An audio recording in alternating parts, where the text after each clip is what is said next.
ఆడపిల్లల్ని బతుకనిద్దాం, ఆడపిల్లల్ని ఎదగనిద్దాం అంటున్నారు మంత్రి సీతక్క. ప్రతి సోదరి ఎదుగుదలలో సోదరులు సహకరించాలి అన్నారు. అన్ని రంగాల్లో రాణించేలా వారికి తోడ్పాటు అందించాలన్నారు. పని ప్రదేశాల్లో కూడా వారికి రక్షణగా నిలబడాలని కోరారు.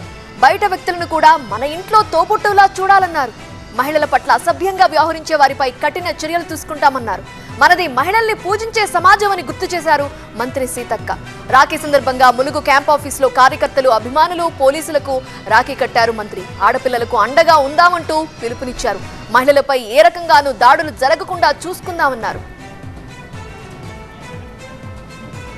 ఎంత సురక్షితంగా ఉండాలని మనం కోరుకుంటామో, బయట రోడ్డు మీద నడిచేటువంటి అక్క చెల్లెలు కానీ, పని ప్రదేశాలలో ఉన్నటువంటి అక్క చెల్లెలు కానీ, లేదా ఆడకూతులు కానీ, హాస్పిటల్లో వైద్య వృత్తిలో ఉన్నటువంటి వాళ్ళు కావచ్చు, లేదా ఎక్కడైనా కూడా పని ప్రదేశాలలో కూడా ఒంటరి మహిళ కనిపించినా ఆమెలో ఒక అమ్మను, ఆమెలో ఒక అక్కను, ఆమెలో ఒక చెల్లెను చూసుకోండి, తోడ్పాటును అందించండి.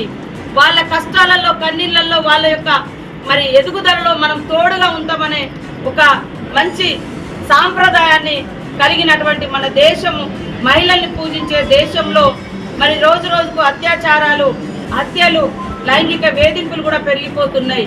కాబట్టి మన ప్రభుత్వం ఖచ్చితంగా దోషులను కఠినంగా శిక్షిస్తా ఉంది.